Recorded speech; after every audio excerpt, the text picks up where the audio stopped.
Welcome back to the Good, the Bad and the Ugly podcast with me, Tony Murrell. This week's special guest is sports commentator Andy Clarke. Andy shares his journey from working on TalkSport covering football to becoming a prominent voice in boxing. He also opens up about his personal battle with alcohol. Join us for an inspiring episode filled with insight and behind the scenes stories.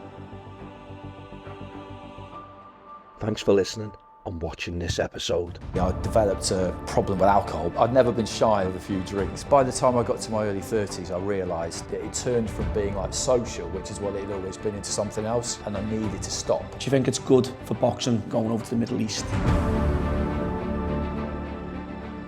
Welcome to the Good, the Bad and the Ugly podcast with me, Tony Murrell, and this week's special guest is Sky Sports lead boxing commentator Andy Clarke. Thank you for coming on and sharing the good, the bad and the ugly with us, Andy. How are we, mate? Yeah, very well, thanks. Thanks for having me. I looked down the list of people you've had on, so I feel I'm chuffed. You know, this is going to be interesting. I know, I really appreciate it, and obviously we spoke for a couple of months and stuff now, and I was absolutely made up when you said, yeah, not a problem, I'll come on. And I know you've done a lot of work in the sports side, and with media on big platforms, and I'm just absolutely made up to have you on. And I just want to say thank you. And I just want to start from where you grew up, where you're from, school life and family life was like.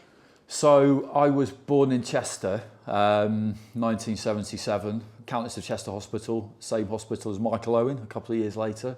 It's been in the press recently for not great reasons, actually. Didn't live there for very long, and then moved to Shrewsbury, which is a kind of sleepy rural town in the middle of nowhere in Shropshire, which is a county that most people wouldn't know, but it was a brilliant place to grow up because it's just big enough that there's stuff to do, but small enough that it was pretty difficult to get into any real trouble. My dad's from very near where you live. He's from Northwich. Yeah. My mum's from Northern Ireland. They met in the Northwest, and like 6 weeks after they met, they got married. Or my dad proposed. It was really, really fast anyway. And a big thing for them basically was education. That was a massive thing for them. My dad was a £10 pom when he was young. People might have seen the series on BBC on Sunday nights. It was on a while ago, where people emigrated to Australia in the 50s, in search of kind of a better life, really. Yeah. So that's what they did. His dad had come out of the war. His mum was Irish, had an older sister, so that's what they did, and he enjoyed it down there. But then they moved back, and yeah, for the pair of them, for both of my parents, education was this big thing. So they actually moved to Shrewsbury or Shrewsbury. People call it either. I'm accused of being posh for saying Shrewsbury, which is fine. There's a big private school there, basically boarding school there, and they decided from quite a long way out that was what they wanted to spend their money on, basically. Yeah. Was it just yourself? Was your only child, or do you have? No, I've got an older brother, 2 years older. Yeah. So that's why we moved there, basically. To give you a better education. And it was just something that they decided on. I think almost as soon as we were born, really, that was a priority. My mum stayed at home. My dad was a barrister, then a judge, retired now. But watching that show about people emigrating to Australia was really interesting for me, because it gave me a flavour of what that was like. Because where he grew up, there was no, he wasn't in the hood, it wasn't like drugs and crime, but there was no money.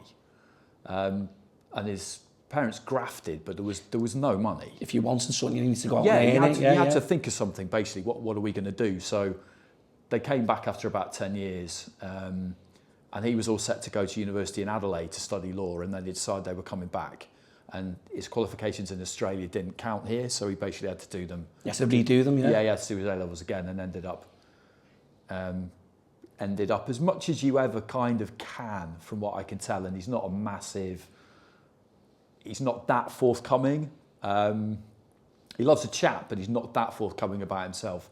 From what I can tell, as much as you ever can, he really achieved what he managed to achieve from where he started pretty much by himself, really. Yeah, no help at all? Not really, until he met my mum, I think. So yeah, the older I get, the more impressed I am by it. I think my brother's the same. You know, we just look at it and just think, wow, like what are the odds? Proud, you're proud. Yeah. I remember when he got sworn in to become a judge. That was 1995. I was 17. My brother was away, but his dad, Les, who I don't know, he would have been in his 70s by then. He came and his sister came as well. And it's just kind of like they definitely had this real moment where you're standing in this room in the House of Lords, being sworn in by the Lord Chancellor, and I felt like I sort of felt it, where they're all kind of looking at each other, just thinking, what were the chances of this? Yeah. You know, what were the chances of this? So that was a big part of a lot of their decision making, was where they wanted us to go to school, basically. Yeah. And that became a big, you know. And what was school like? Was it from like from the juniors, from primary? It was great. It was great because it was, you know, he was into sport, and he didn't push us into sport, but he liked it. So you kind of introduce your kids to things you like yourself. I think all dads do that. Yeah, exactly. Football or boxing or... Yeah. And cricket was what he really loved, but like football as well. We both loved sport, me and Chris. And the schools we went to just had great facilities for sport. You know, they took sport seriously. You know, it was really kind of important to them. They weren't just sort of exam factories. So yeah, I really, you know, I enjoyed school. I was aware that my situation wasn't typical. They never really, they never kind of rammed it down our throats that we had this opportunity that, you know, 93% of the country don't get to be privately educated. But they just did a good job of letting you be, just go into the best you can, go and do what you can. Yeah. But we kind of knew. I think we sort of knew. We were aware of it, that this wasn't something to be taken lightly. That you've got something here that other people don't get, and you need to make the most of it. You can't just toss this off. Yeah. It doesn't mean you have to come. You're not always going to win. You know, that's the other great thing about sport, isn't it? You learn that from an early age. But we both kind of knew, I think, that, you know, sacrifices have been made to make this happen. Yeah. Did you feel pressure going? I mean, was there pressure that you? No, not really. It was a private school or whatever. Yeah, not really, because they weren't. They just did a good job of never really making you feel that. Yeah. But we just wanted to. We were competitive, and we wanted to do well. And we tried hard at everything. I think that was just kind of bred into us. You know, you're not always going to win, but you can't. As long as you give, you have to try. Yeah. Yeah, you have to try. So I didn't really. No, you just kind of. I did well at school, and it was one of those things where you just think, okay, different people are good at different things. This is something I can do. I need to max this out, basically. And then it's just kind of your own personal pride, I think, more than anything else. But the sort of odd occasion where I did kind of let myself down in an exam or whatever, like it would be made not clear that was unacceptable, but it would just be, well, what happened there then? Yeah. And the thing is, it's not rocket science, is it? What has happened one there subject and you could be better at one other, you know what I mean? What has happened there is that you haven't done the work. Like, you know, if a fighter turns up in the ring and they're out of shape and they're unfit and they gas, we know what's happened. They haven't done it, have they? They haven't. Yeah. But like I say, was it in school? Was your friends and stuff like that? Did you have any friends that you can remember, like mischievous or, you know, going through or? It was kind of. Yeah, I mean, I'm still in touch with loads of them now. Yeah. And the thing about like sort of private school, like, I was a day student, so we didn't. Until my final year, I didn't board. Then my parents moved back to Chester, and that's too far to come every day. So I was a boarder in my final year. But you're 17 by then, and you're kind of treated a bit like an adult. Yeah. But you can bend the rules. I was good at bending rules to the point where of just figuring out what I could get away with and what I couldn't. You're not going to get into trouble. Yeah, and I'm not into making my own life unnecessarily difficult. So I wasn't going to do that, basically. But it was fun. It was a lot of fun. And yeah, like I say, I'm in touch with a lot of them now, which I think, you know, says it all, really. Did you like any tough adversities, you know, was there like, as you got a little bit older and stuff, was there anything that you had to deal with or? Not really. I've led a, you know, particularly in the early years, a relatively charmed life. It was all pretty solid. You know, they were fantastic parents. You know, I've just had a baby 9 months ago, and it just gives you like a kind of understanding of what they did. Yeah. Your parents, basically. So it was. I just look back on it and I loved it. I absolutely loved it, and it was never. I never took that for granted. It was never lost on me that again, you know, not everybody had it the way I did, because some people have bad circumstances through no fault of their own, and they, you know, for example, like. Me and my wife are from different worlds. Like she grew up in like inner city London. Her parents came over from Nigeria in kind of like the late 70s. She grew up as a black working class woman in London.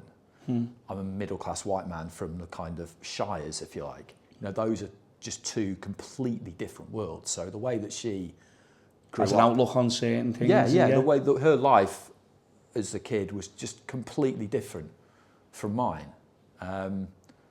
Which is just something I find kind of... When she tells you about her life experiences and stuff, you just think... And obviously yours is just totally different. It's completely different, yeah. And I think you just always have to be aware of the cards that you've been dealt. And I was dealt really good cards. And that doesn't mean that... You shouldn't wring your hands and kind of feel ashamed of it. You just got to be aware of it. You have to be aware of the fact that you were dealt this good hand of cards and now play them. It's your responsibility. I always feel kind of, and I never mean it to sound in any way patronising, but if you're that lucky, you kind of owe it to just the world or the universe, if you like, to just not be a twat. And just play them properly and realise that you are lucky. Because I've had a good look at how the world treats me compared to how the world treats her in general, and it's very, very different. Yeah, but now it's just, how did you actually meet? How did it just in London, just out one night, kind of the old-fashioned way. That's it, isn't it? That's not what happens in now. a bar, to Tower Bridge. That's the old way, though, isn't it? It's not on social media or. Yeah, we were driving through there the other day, and I was like, I really like it around here. She just said, yeah, well, we did meet in that pub over there, and I thought, yeah, that's right, we did. And from then on, you just hit it off, Yeah. I was I'd have been 33, nearly 34 when we met, and I wasn't kind of looking for it or anything. I just kind of felt like if that happened, then great. If it didn't, then that was also fine. I'm kind of happy with my own company. I'm not like, I'm not really that sort of codependent, I wouldn't say, but. Yeah. At the time. Was you at TalkSport at the time? It was in 2000? That would have been 2011 when we met. So I was... You've been at TalkSport? I was at TalkSport from like 2000 to, 2010, was it? Early 2011. Right, yeah. And the last 2 or 3 years of it, I was kind of segueing into TV or trying to. So did you start at TalkSport, obviously just going on as just what media was it, but you wasn't, and then you fell into reporting. How did that come about? So TalkSport things were different then. It was kind of, I think it was probably easier because there wasn't any set route. Media degrees weren't taken very seriously. There were a couple that were. There was one you could do a postgrad at City in London, or you could do one in Cardiff, and they offered print or broadcast. And if you had that meant something. But for everything else, you know, it didn't really matter. So, you know, some people had been to university, some people hadn't. You know, it just wasn't really that important. If you managed to... You were good at your job. Yeah, you managed to get a foot in the door, then you all started as runners, like making the tea, doing the printing or whatever. And either you lasted or you didn't. And some people started and realised, actually, this isn't for me. Yeah, exactly. Or others just didn't quite have the stamina for it because you work for nothing for a while. And I understand that system because it kind of tests people out, but it's also not really fair because some people can't afford to do that. Yeah. But it was really fun. TalkSport in the early days was really good fun. It was like a kind of pirate ship vibe, you know. We didn't really have rights for much. We weren't really that legit. A lot of the things that were happening, like commentating off the TV, you weren't really supposed to do but nobody had done it before. It just grew though, didn't it? Yeah, it just grew. Kelvin Mackenzie ran it like an old Sun editor, and he was kind of what you would think he is, but not probably as bad. I think a lot of people think about that fella. Yeah, well, from your city. Yeah, of course. And I don't. I mean, obviously Liverpool's got a big, a dislike to the gentleman for what he done and stuff. But I think across the board, he's not a very nice gentleman. But I can imagine how you worked for him, and like you say. Yeah, it just kind of, it was quite, back then it was, the kind of bollocking culture was in full flow. The way to get the best out of people was just to relentlessly bollock them, which I don't think is really true, to be honest. Yeah.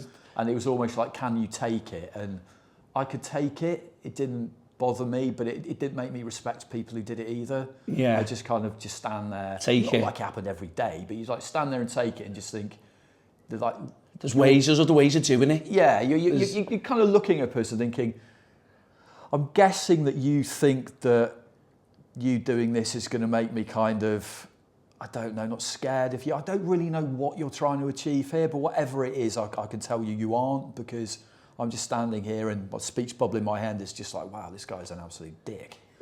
But if this is what I have to do, then I can do it. And, and it's not a bad thing to, because sometimes you have made a cock up and maybe if you own it and go, fair enough. I make mistakes every day. That's it. You can take the wind out of people's sails. But there's that side of it as well, where by knocking someone down, and like you're saying, you're mentally strong. Some people are totally different. Yeah, exactly. And that's why you're saying that speech bubble in your head. It's bullying, isn't it? Yeah, it is. Yeah. And there's ways and means of doing it right, and by sort of, like you're saying, now you've dealt with it, the speech bubble in your head, that doesn't, you just nod your head and you take it and whatever. And you try and not make the same mistake again. Yeah. But by just verbally, just like screaming and you're just thinking. It loses its power, doesn't it? Yeah. Like if every now and again someone, it's like. If it's happening all the time, you can understand, you're going to, look, you've made the same mistake 3 or 4 times now. Once is a mistake. Yeah. Twice, come on now. But then to absolutely if you've got someone who you know that if they raise their voice to you, if it's your mum, your dad or whoever it is, that only happens when you've done something, then you pay attention, don't you? Yeah. Or otherwise you just sit there and it's just noise. It's going in here and out the other. Yeah. But that's how it was then, really, and it kind of sort of changed probably about 2010ish, I reckon. I was speaking to other people. It kind of seemed to be the same everywhere, but it was just that people had come through and that's what they'd experienced. Then they become more senior.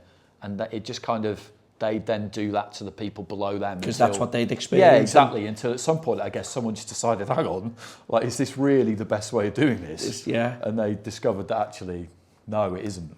So from there, did you become obviously the leading football reporter for the Premier League, Champions League, and all stuff like that from there, was it? Yeah, I was one of them. One of the good things about TalkSport was you got to do things quickly there. If you put your hand up for stuff, if you put your hand up for stuff, they liked people who had the balls to say. No fear. Yeah, you just say, I'll do that. I want to do that, and push yourself forward for stuff. So I got to do things there faster than I would have done anywhere else. And although it was a national station, there weren't that many of us like in their day to day in London, and there's loads of football in London, obviously. Of course, so the capital. It just kind of went from there, really. And there were some good, experienced people there to learn from. Like Adrian Durham was great for me, Don McGuinness, Andrew McKenna, John Driscoll, lads like that who weren't that much older than me, so you felt a connection. They were probably like did take you under the wing, basically. Yeah. But they would just taught you how to do the job, really, and would tell you if something wasn't brilliant. Didn't need to shout at you, did they? Exactly. Yeah. The right way to do it, isn't it? Yeah, exactly. So. It was a great place to work. It was a great place to work, and I got to do loads of things there. The World Cup and stuff like that, the Euros and stuff, and I went to Euros in 2004 in Portugal. That was tremendous. You were dealing with the England team and for that one, I was kind of a roving reporter, so I went to lots of different venues and grounds, just like hoofing it around Portugal, pretty much by myself, which was not all the time, but for periods, which was brilliant. And then 2 years later in Germany for the World Cup, I was on England duty, so I was in Baden-Baden, and that was being around the camp and stuff with them players. Yeah, all of that. Like you see 15 minutes of training every day, and then players will be brought through for interviews, and there might be a few things set up during the week, and it was actually quite an easy gig, but quite high profile because the stuff you were getting was like important and would get played a lot. So it was one of those, and obviously you made out like it was to the people back at base like it was virtually impossible, and the job that you were doing was astonishing, frankly, that you're managing to get all this stuff, but it was actually pretty straightforward. But going through that process with the team and stuff like that in the World Cup and progressing and you know, doing, you know, if they're winning, obviously if they're losing, you know, the atmosphere around the camp, what was that like, you know, to see players, you know, the performing on the training pitch, but then if they're not going out and doing it, and then you can see them, you know, deflated if they've been beat or they've not performed to the, you know, to the best of their capability. It was that was the best thing about it was being that kind of close to it, because in Euro 2004, I always feel like that was the one that got away. They played so well in that tournament, and then just when you need a little bit of luck. And you're not talking outrageous slices of luck. You just need Rooney not to break his foot.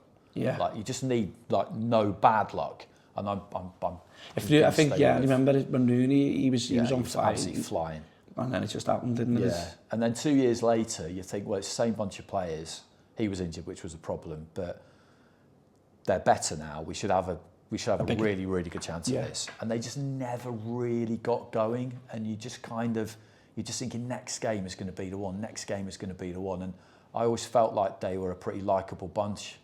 And I liked Ericsson. I wouldn't say that you ever really get to know them, but you'd see them around enough that you just really, really wanted them to do well, because you knew that they really did give a shit. And it's, when pros get accused of not caring, I always find it absolutely laughable, because they get there by caring more than you could ever imagine someone would care about anything. They're so obsessed with it. I'm a football fan, Andy, the same as Ben is and stuff like that. And sometimes you think, you know what, like you're saying, do they care? Of course they care, do you know what I mean? But you think times where, you know, we're going about the Euros this year, do you know what I mean? And you think, is it a negative way of playing? And the players that they've got in that team and that squad are unbelievable.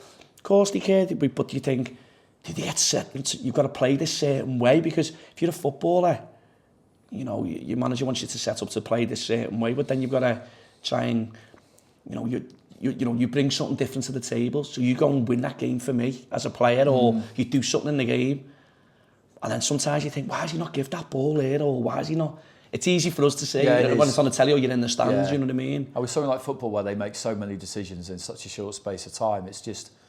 But watching them in 2006, I was watching the penalty shootout, and from a selfish point of view, I was enjoying it that much. I just didn't want to go home, and you knew that if they win, then you've got at least another week, because even if they lose a semi-final, they're in the third and fourth place playoff. But then, and I was thinking to myself, but maybe I can stay if I'd been told, you know, we might keep you out there if once they get knocked out, because there'll be other things to do. But then as soon as they got knocked out, I just wanted to go home. I just wasn't interested. You're just deflated. It was so deflating.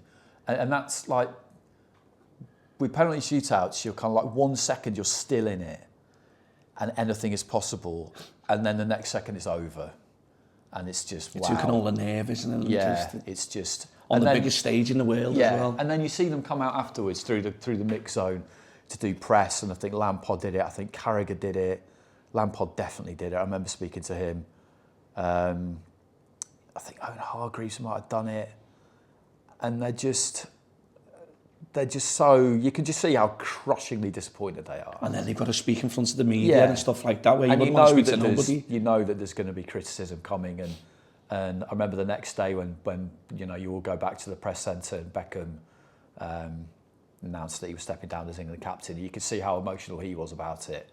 And I think we knew at that point that Ericsson was going. He was always going after that World Cup, and so there was that kind of that vibe about knowing that he was off as well, and him just saying, listen, you know, you've all got to make sure you don't kill Wayne Rooney, was what he said to us all, because you're going to need him. Yeah. Obviously you've been sent off, and you know, in retrospect, Ericsson gets quite a bad press. People look at the players he had and feel like he should have done better. But you look at those tournaments, and like I say, in the Euros, if Rooney doesn't break his foot, if the referee does allow that Sol Campbell goal, which he easily could have, or if they do win the penalty shootout, like those three things are completely beyond his control. And any one of them, he gets the what's name for it. Any one of them could have won him the game. And then in the quarter-final against Portugal again in Germany, if Rooney doesn't get himself sent off, and he did get himself sent off, you know, it was his fault, and he would never dispute that, I don't think. If he doesn't do that, then who knows? But he did. And Eriksen, again, he can't control that. And it's then just a penalty split moment of madness. It's so hard to win those tournaments. And that's why it's just really... I really kind of felt for them. I've been out of football a while now, but I really felt for them when they've lost those two finals. But particularly the second one, because the first one, I think they'll have a lot of regret about the first one, the players who played in it, the older they get. And it sounds like a bleak thing to say, but I think they will, because it's so hard to win tournaments. And if you find yourself at home in the final, essentially a goal up because you score so early, you have to win that game. Yeah. You have to. Go for the jugular, go for another one or whatever, you just gotta win. Like, it doesn't get any better than that. And then with this one that we've just seen, I was watching it and, you know, after the game, people kind of console themselves with the idea that, you know, well, Spain were the best team in the tournament. They were better than us on the night. They deserved it. Because that kind of like... But they don't want to admit the truth, which is that when he equalises, Cole Palmer... You essentially, it doesn't matter who's played better in the tournament. It doesn't matter who's played better. You need that little bit of luck. You've got a 15-minute game then for it all.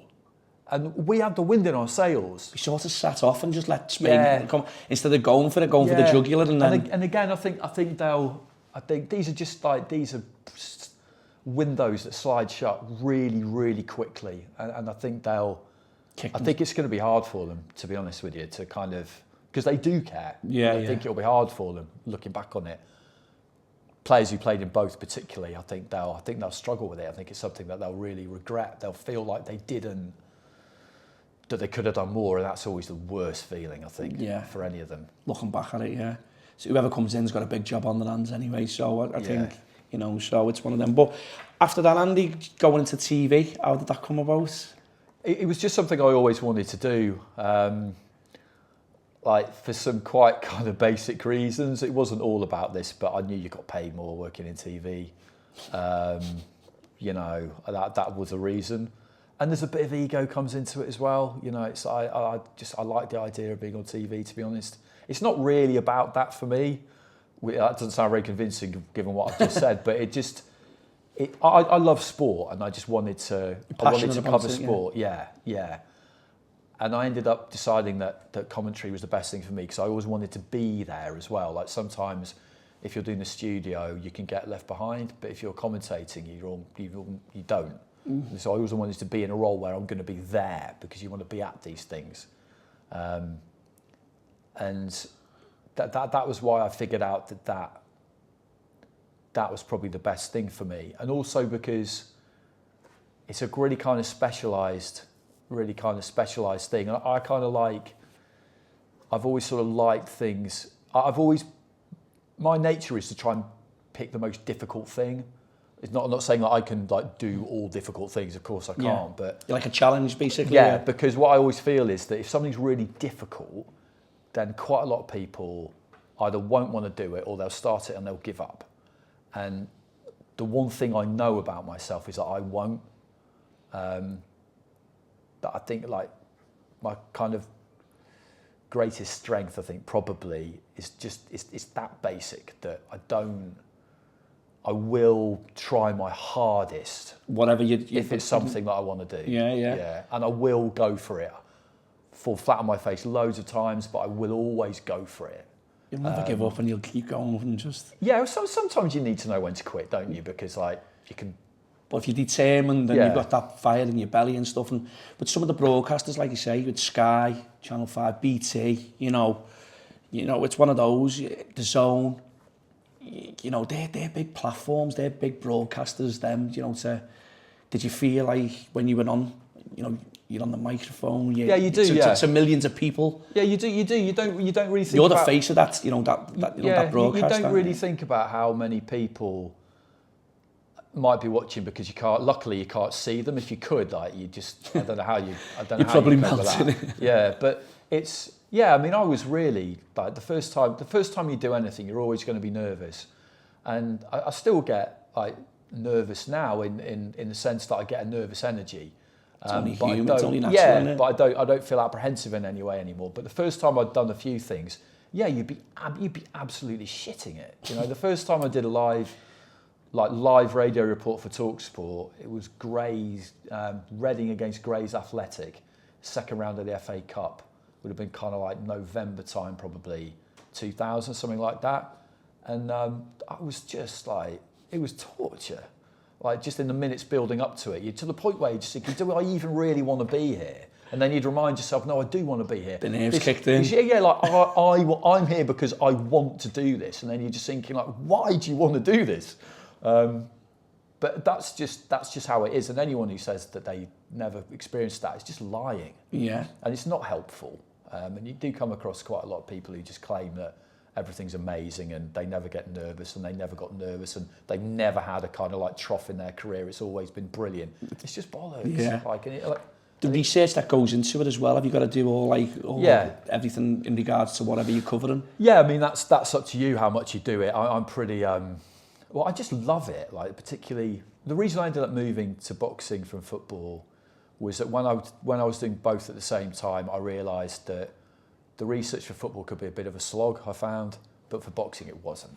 Like, I just end up doing it, just go down rabbit holes and just end up doing it for hours, and it's not really work. I just find it, yeah. It's something you enjoy and you love doing. And that's, you know, you've kind of, if you find that, then you've kind of cracked it, really, I think. No, that's it, and it's like, you must have experienced, obviously, with football and boxing, some unbelievable events. You know, the production, the atmosphere, the fans. You know, it's probably a bit of a silly question because you've covered that many. Do any stick out for you at all, or? No, they do. I mean, I've been really lucky in terms of there have been a lot of stadium fights the last few years, and you know, going to Wembley and Cardiff and Spurs and places like that, you just kind of stand and you have a look around and make sure you take it all in. And you know, Joshua Klitschko at Wembley was an incredible fight, and such a massive win. You kind of knew at the time that this was the start of him doing who knows what at that point.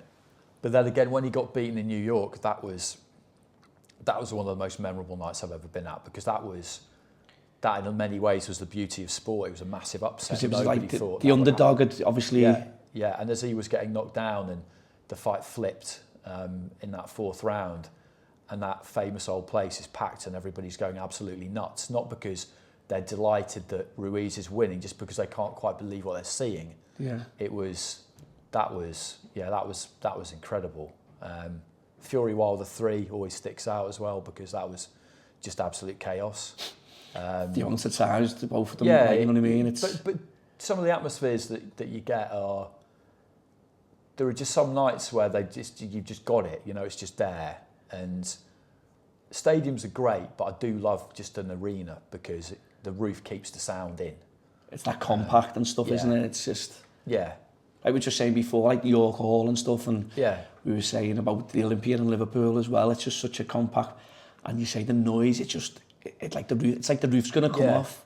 It's places like that where you think, you know, boxing and stuff like that, and the fans are getting behind their own, and it's sort of from the beginning of the night, from the undercard up until to the main fight, or to whoever you come to watch. It's something special, but you know, sticks with you. You know what I mean? No, it does, and with boxing as well, it's the places you go, because I've done a lot of international amateur boxing, and you know, I've been to Kazakhstan, Uzbekistan, Armenia, Venezuela. I've covered boxing in 27 countries now. With a bit of luck, I'll be going to Venezuela and then Cuba in 2 or 3 weeks to do. I've never been to Cuba. Like, covering boxing in Cuba, that's a bucket list thing. Cuban fighters. Yeah. And you go to these places where, I mean, you may well choose to go to Cuba, but not that many people are going to go to Kazakhstan on holiday. Like, if you did, you would have a perfectly good time, but it's just not somewhere that would sticks out for you. you. You just end up going to places that you would never normally go to, and they're different.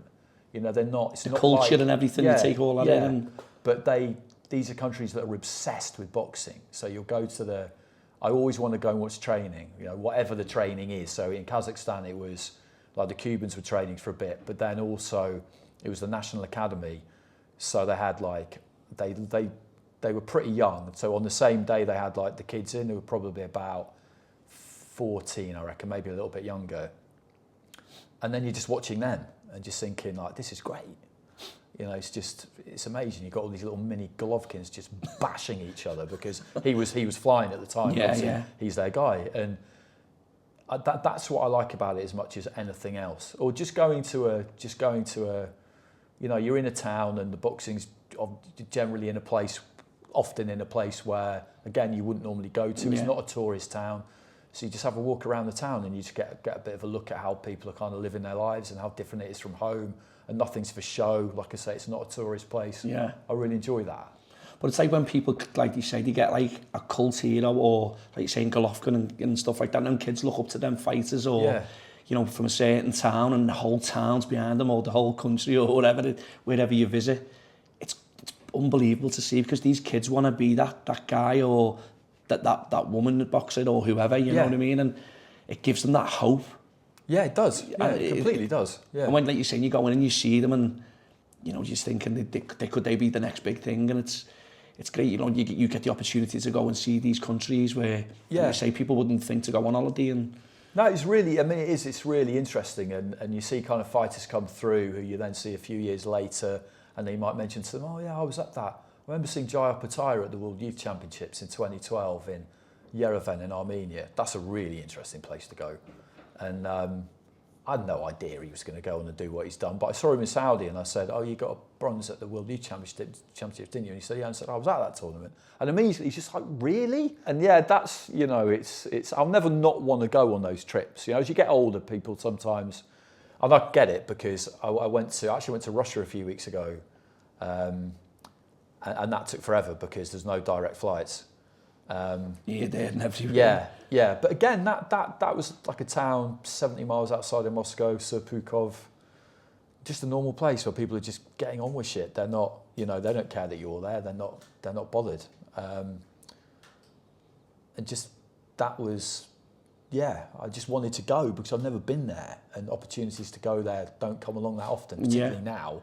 And you're doing it with something that you love doing with work, and it's brilliant that, you know, you get to experience that, but also you to see the culture and to see the background of that country or that city or whatever it is. Yeah, and people don't, you know, it kind of taps back into what we were talking about earlier. You know that people, God, some people have it hard. Yeah, they really do. We're very lucky when you think about it, aren't we? You know what I mean? Like it's... And you just kind of, again, like you don't. But it's just good to be. It's just good to be kind of. It's good to be sort of aware of it, and you don't really know. You're getting a snapshot, so you don't really know their personal circumstances particularly. But every now and again, something happens where you just think, like, I really have been lucky. Because I mean, another one for me was like 2010. So like in my late 20s, basically, I developed just a problem with alcohol, basically. I'd never been shy of a few drinks, which was totally normal, you know. Like it's different now. Like I think young people don't really drink as much as we did when we were younger. I just don't think they do. I don't think it's part of the culture particularly as much as it was. And yeah, by the time I got to my early 30s, I realised that it turned from being like social, which is what it had always been, into something else, and I needed to stop.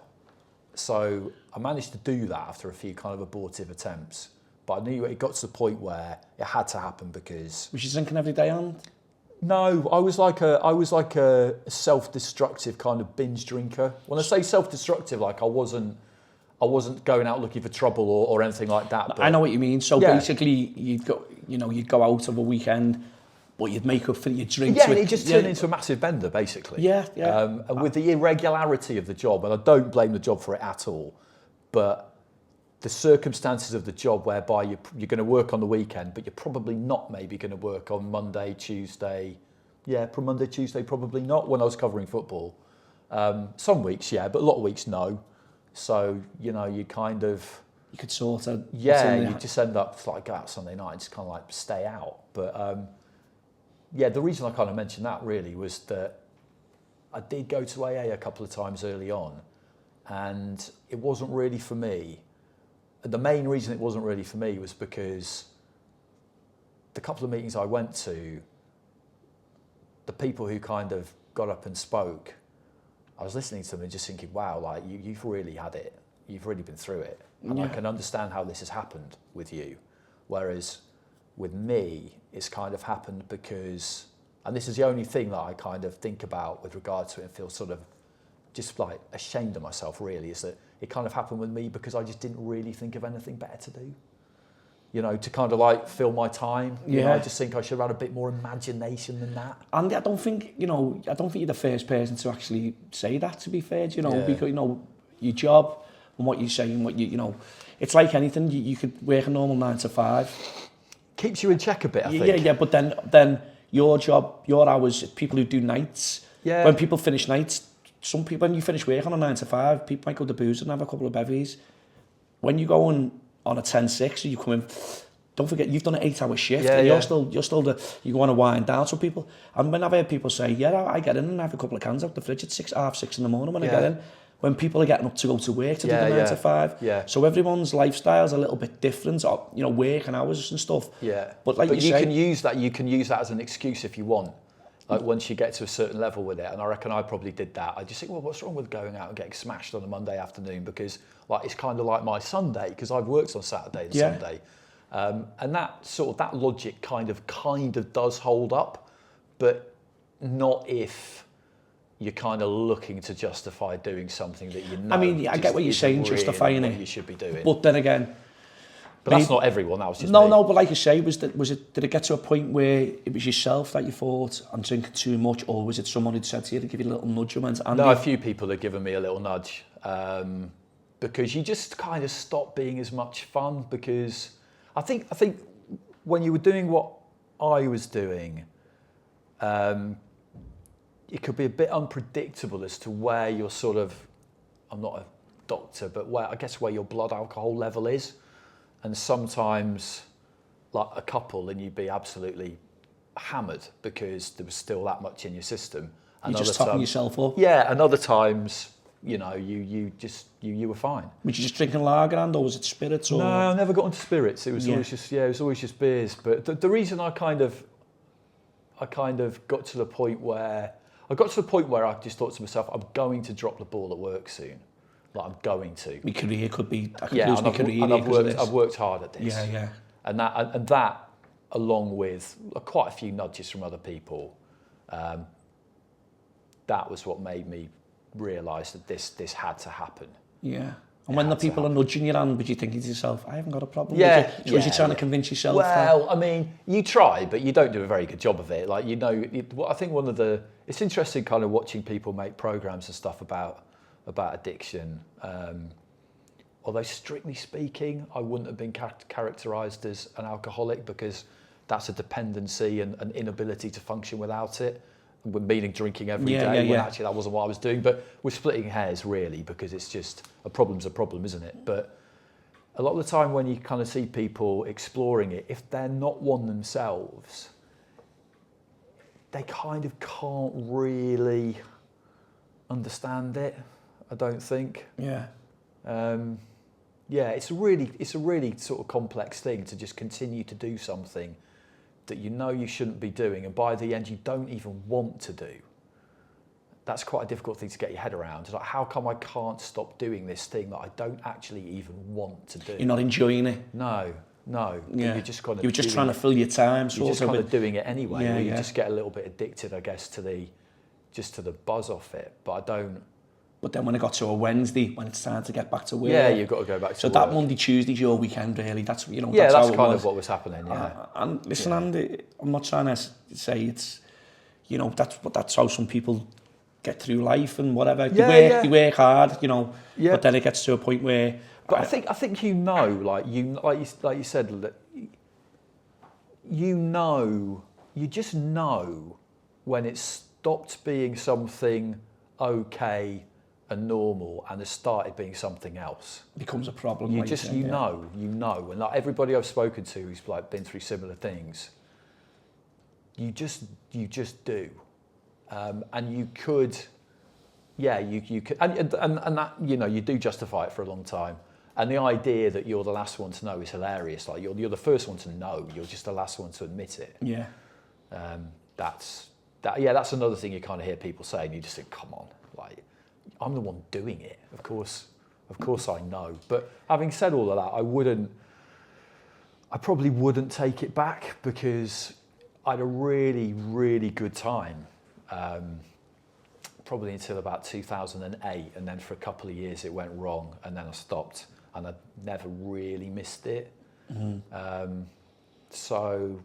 And now your career, you know, you could have no career, you know what I mean? If you might not have stopped, or then people will give you a nudge, and friends, and sometimes when, you know, you need them people around you. Yeah, you do. Because it's great going out and you're drinking and whatever, and I give them credit for that, because that is a really awkward conversation to have, isn't it? And it's like the lad I was living with at the time, who's like a really good friend of mine, still is now, always will be, like, I did say to him at one point, mate, like, I never really said thank you for doing that, because I've really, like, the fact that I made you do that, like, I'm really sort of like quite ashamed of that, because you're my friend, and like, I made you do that, have that horrendous conversation, and I'm sorry, because I shouldn't have.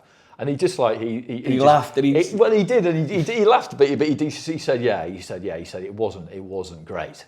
But that's a proper friend now, Andy. That is, And proper friends are hard to come by nowadays, you know. Yeah. A lot of people, I remember people say, I can count real friends on one hand.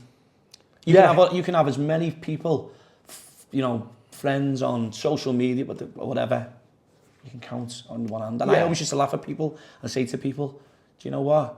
No, Tony, I count how many friends you can rely on to tell you people who'll sit in a room when you're not there and have your back. That's a proper friend, you know what I mean? Yeah, exactly. Or tell you something they know you're really not going to want to hear, and they know that it might damage the relationship, but they just do it anyway. Yeah. It's funny sort of looking back on it, but it wasn't funny at the time. Yeah, no, it's a life experience which, you know, you've lived it, and you've done something about it, and if you didn't and do I was lucky. I was lucky, because I wasn't married, I didn't have kids, but I was probably part of the reason I didn't really have any responsibilities. But that also helped, because I didn't really damage anyone, or upset or hurt anyone. Upset or hurt anyone. I would just kind of like, I upset some of my friends because they were looking at me just thinking, "What are you doing?" But that was it. Yeah, and I think that's actually. But now you can look back at that and go, and you, hopefully it's saying, "Look, I didn't hurt anyone, upset anyone." And in some cases, families break down, and we have these situations. But lucky enough, you know, you were single, and now you can look back at it, and it's an experience that you've dealt with. And, exactly, And, you know, even speaking about it, Andy, there might be people out there who might come across this and go, wow, that's me at the moment, or whatever. There could be. It's the funny thing about it, though, is that, because a few people have asked me, or like partners of, usually, they're a bit worried about somebody, you know, what do I do? And I kind of said to them, you're not really going to like the answer particularly, but the unfortunate truth is that they're not going to stop doing it until they decide to stop doing it. They've got to want to do it for themselves. They've got to want to do it. You know, and again, like it's you know, it is a cliche, but it's true. Like they're not. You might get them there quicker if you kind of issue some ultimatums or whatever. But you also might not, and then everything will just kind of go south.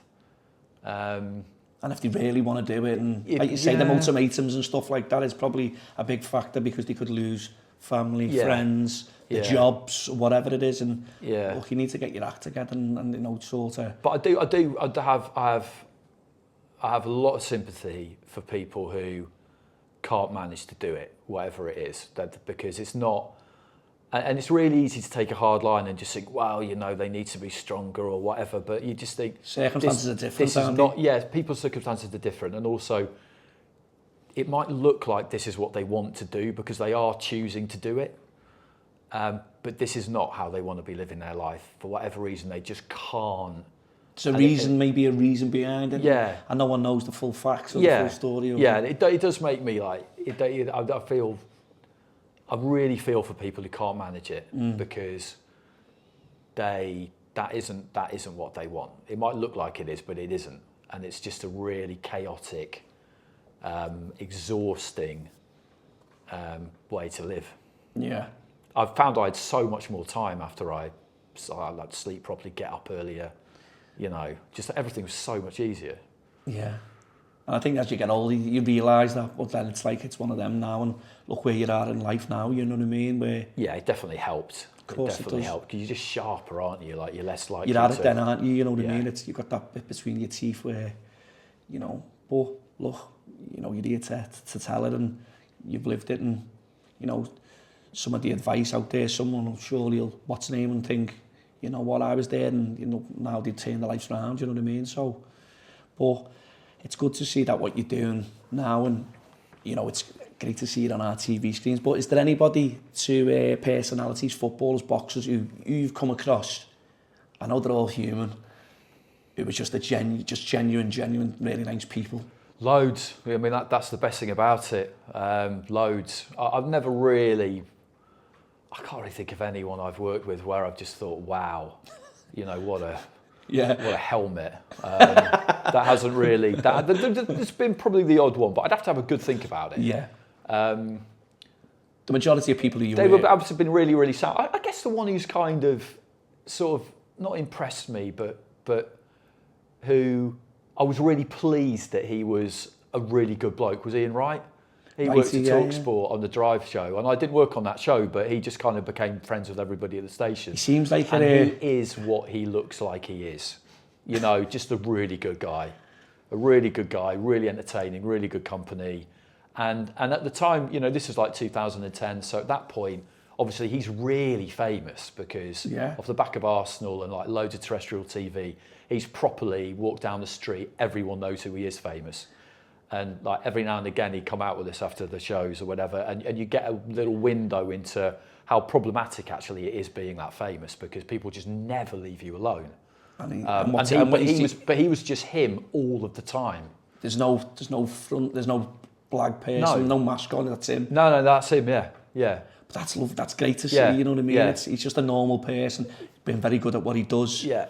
And you get what you see. Yeah, but because I think he was probably just like the most famous person I've actually, you've actually kind of like spent some time within a social setting. Like the boxers I know, they're famous, but they're not that kind of famous. Like football's different, isn't it? It's just different. And in boxing, they're just such good company, a lot of them. I've always really sacrificed so much as well. Let's be honest. I've always really enjoyed Frotch's company. I just find Frotch really entertaining, and most of the time he means to be. I had an event on with him, and him and his brother come, and do you know what? He just says how it, but that's how it is, and I think that's the best way to probably be, When, if you can have a conversation with him about almost anything, and he likes a discussion. He's never trying to browbeat anyone. He likes a discussion, a bit of back and forth. And he'll finish the conversation as well. Whatever you like speak to him about. That's what I found. I found him interesting. With fighters as well, I do find that they're interested in other people, and they don't just want to talk about themselves all the time. Frotch plays up to this idea that all he ever wants to talk about is Wembley. 80,000. But he's that's just him having a bit of fun. But fighters generally, and athletes generally, I find, are quite curious about other people.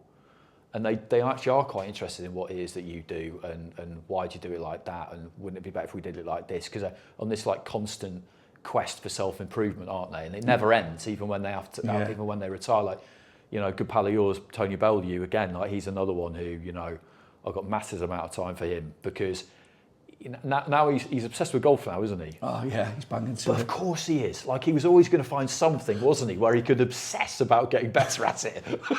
You see his videos and stuff like that, and I don't play golf myself. I always think, should I put it on Twitter or something, or X now or whatever? And I'm dying if the golf's on, I'm dying. But I think if I put it out there and say golf is shite or something, I'll just get absolutely in that, because all my mates play golf, and I know. Yeah. And but I messaged Bellew, to be honest, and I said to him, we're doing Andy Clarke, any funny story so I can just put it on his toes or whatever. And he said, Tony, do you know what? he's a lovely, lovely fella. He's a proper gentleman. And that's you know, honest to God, he sent me a message and I said, nice is there any funny stuff? And I thought, I'll try and put it on his toes and see. I can't think of anything that yeah, he would have been able to... But yeah, he spoke highly of you. And he said, he said that's totally mutual. He was very generous with his time with the book I wrote last year. And so was Frotch. And that was a great example. So was everyone. Yeah. Even people I didn't really know. They would just... Fine, yeah, okay, let's do that, let's sort that out. Yeah. And then nobody has to get paid for it. Well, your book, The Knockout, you know, all the times and stuff that you've worked all over the world and putting that together, had you always thought about writing a book, or was it just... It was something I'd always been keen on, but I was never kind of arrogant enough to assume that it would happen, because getting it over the line with a publisher is hard. Do you think it's arrogance though to write a book? No, but just to assume that it will that you'll be able to not that you've got it in you to write it, but that you'll be able to get a deal with the publisher and get it done, basically. Yeah. Because that's tricky. For what you've done in the world of boxing and in the world of... Boxing's quite a tough sell though for a lot of publishers. Yeah, but you know, some of the stuff like you've just been saying about Kazakhstan and stuff like that, and all the stuff that you've seen around the world, and you're putting it into this book, and the fighters who you've just mentioned who were quite happy to be, you know, put in the book. Yeah. And, you know, I think, Andy, you know, I think you're being a bit hard on yourself, if I'm going to be honest, because, you know, people who would bang into the boxing will pick that book up, and, you know, and I've seen loads of, you know, positive feedback from it online saying, like, this book's, you know, so you've got to take a bit of credit for that. Oh, no, I'm definitely proud of it. Yeah. I was really happy with the way it turned out. And I know that not everybody can get access to all of those guys who were in it. I was really, really pleased with it. And I'm really glad I did it. I really enjoyed it. I'd love to do it again if I can think of something that would engage me in the same way that did. And that's not an easy thing to do, because you're doing it a long time. And the only thing I was kind of scared of, I guess, was like kind of realising, however many thousands of words into it, that maybe this wasn't as interesting as I thought it was. How long did it take you to put together? So I started at the start of last June, and I had to finish it by the start of January, so I had 7 months to do it. But by the time we got the deal over the line, I've been thinking about it for a really long time, because it was about 18 months where it looked like someone was going to do it, a publisher was going to do it, and then they didn't, and then you had to find another we had to find another one, and Melanie, my literary agent, managed to do that, and she never gave up on it. And I kind of felt like maybe this isn't going to happen. It's a shame, but maybe this isn't going to happen. So by the time we got the green light, I could really hit the ground running. But it was I had to be organised, because my daughter was born mid last October, so I just thought I need to have almost finished it, I reckon, before that happens, which I hadn't quite, but near enough. Yeah, so how did it feel when the book was published and you had Brilliant, yeah, really good. Just think, wow, this is my book. Great. That's, you know, that's a fantastic moment, because it's a long time coming, because it goes through a lot of checks after you've finished and all the rest of it. And you've submitted a manuscript, and then they'll kind of send it back and like maybe change this and maybe change that. So it takes a long time, but then when you get that first bound proof, as they call it, they send it to you in the post. It's great, because they did a great job with the design of it and all the rest of it. And it's and it'll be there for forever, I guess. Like it's. Where can you buy the book? Where is it? I mean, it's in bookshops. I've nipped into a few and haven't actually seen it yet, but it is. Or Amazon. Amazon's the easiest place. Amazon's the easiest place to get it and stuff like that. So obviously one other thing I wanted to speak about was the promoters. Obviously, Eddie Hearn, he's a character. Frank Warren, Ben Shalom. What do they all like to work with? They're all different, aren't they? Yeah, they are all different, but they are all kind of fascinating, because they're so driven. Delivering, isn't it? They're so driven. And I've got a lot of respect for promoters, because ultimately, when you promote an event, And I know people might say Eddie's different because of the background and all the rest of it, but essentially he's got an enormous amount of pride, so he just doesn't see it like that. He wouldn't feel like, oh, I've got a safety net. He would just think, well, if I do something that doesn't succeed, I've failed. Yeah. And okay, the implications might not be as severe for him as they would be for somebody else, but that's just his situation and there's nothing he can do about that. But with promoters, essentially, you promote an event and you kind of throw your money up in the air and hope that more comes down than you throw up. You're going to get it back or whatever it is, of course. Yeah, and I know, like in the early days for Frank Warren, for example, there would have been shows where it would be make or break. We need to make some money on this or we just won't be able to do the next one. So you're gambling. They're all, by nature, gamblers. That's why they're so competitive as well, isn't it? That's why they're so competitive, yeah. And they're in a really cutthroat business. They'll be criticised for saying, oh, well, you were treating him like he was your best mate when he was selling tickets and now you don't care.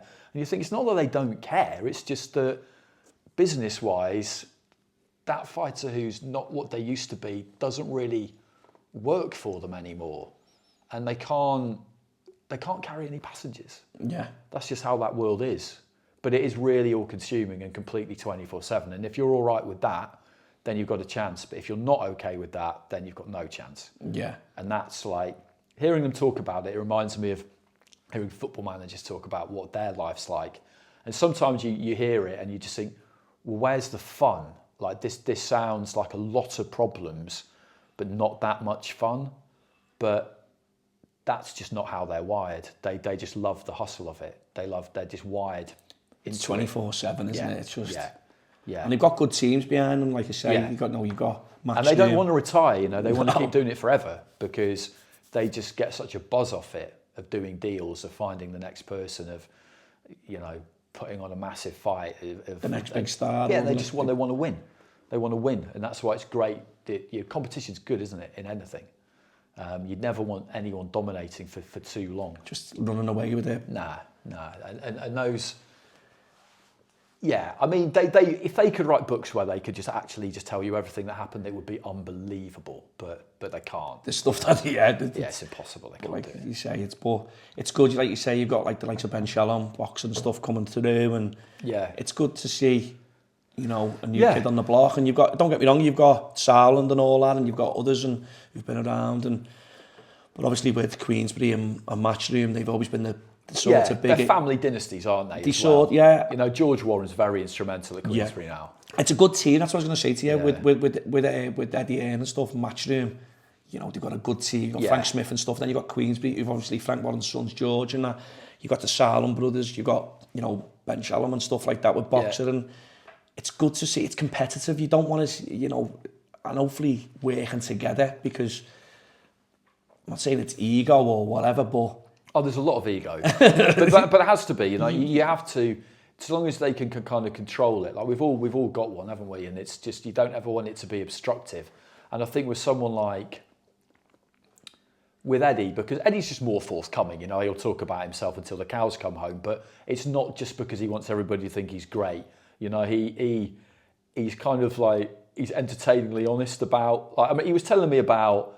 I think I'm pretty sure he said this on record, but he was telling me about how, he sort of had to really go cap in hand the first time he met Turki Al Sheikh, because, he was aware that they weren't really that keen on him. And, he had to trough down the humble pie or whatever it was. But he just, he was happy to tell me, I did what I needed to do. I'm not precious. I'm a businessman. I'm a businessman. In a situation, you do what needs to be done, and you might find yourself in a situation where someone says, "I want you to go and that big pile of stuff over there. I want you to move it over here," and you just think to yourself, "Oh, okay. Well, I'll do it because that might help me get to where I want to get to." If that's going to move put my business into, of course, they are a pretty rare breed, though, I think, because. It's hard. It's really, it's tough. That was going to be my next question. Do you think it's good for boxing going over to the Middle East? At the moment it is, yeah, I think, because they're putting on fights that we can't make any other way. Boxers are getting paid Boxers are getting paid. Very well. Very well. And they're making things happen that weren't happening before. Fury Usyk was proving difficult. Better Bivol, for example, that's a trade fight. That's one for us, isn't it? Yeah. And that was never going to happen because it had no chance of paying for itself, because we'll watch it, but it won't really break out beyond hardcore boxing. But it's for Undisputed, and they're both really, really good, so they're going to need to get paid a lot. So that was never going to happen. But they're making that happen. The kind of winner stays on aspect to it. They're making things happen. You know, Terence Crawford's fighting this weekend. You know, maybe he'll fight Canelo, though. I'm pretty sure they'll make that happen. If he wants to, they'll make that happen. If he wins the weekend, no. If he beats Madrimov, and it's... You could see Eddie and him having a little bit of backwards and forwards, which was good. Yeah, they're making things happen that previously weren't possible. And people will always wonder, how long will it go on for? Well, we can't possibly know that. So just kind of, people just need to almost relax a bit and just think, well, let's just hopefully it doesn't go over for good, because it'd be a shame because UK fans always get, you know, are the best fans in the world. You know, when boxing shows, stadium shows, it's well documented. You know, a few people went over to the Middle East, and he was like, Tony, it's not many people. You know what I mean? It's the production. It's different. It's different because it's not where I don't think there's laws of obviously you can have a drink and all that and stuff or whatever. But they do understand, because they're doing the Wembley show, for example, and I know that they plan to do more shows in the UK. They get it. Yeah. What is good about it is that the time difference-wise, it works for us. Yeah. The shows in Saudi, but it is different there. The atmosphere is different. But one thing I would say about that is that that's not unique to Saudi Arabia. You go and watch boxing in different parts of the world, it's not like it is here. You know, you go and watch it in Europe, you know, it's a much more kind of genteel crowd, if you like, where they're kind of waiting to be entertained and then they'll respond. You know, it can be pretty deathly silent in some places, to be honest with you. So it's just, things are different in different places. Yeah. So what's in the pipeline for yourself, and So we've got this Barnsley show this week with Sky. Then hopefully I'm off to Venezuela and Cuba. That's a week, I think. And then in September it's AJ Dubois at Wembley, and then we'll see from then on. Really, you don't get dates as far in advance as you used to in boxing. That's one thing I noticed coming out the other side of COVID. Big fights, you would get kind of like a 3-month lead in, and the Saudis are trying to do that again now to build it up and stuff like that. But generally, like, I don't really know what else I'm doing in September other than that. There will be stuff, I just don't know what it is yet. It's all behind like closed doors until it gets announced and stuff. And as soon as that gets done, so exactly. And I just want to say thank you so much for giving us your time this evening and sharing the good, the bad and the ugly with us, mate. Thanks very much. No, my pleasure. Thanks very much. Cheers. Cheers.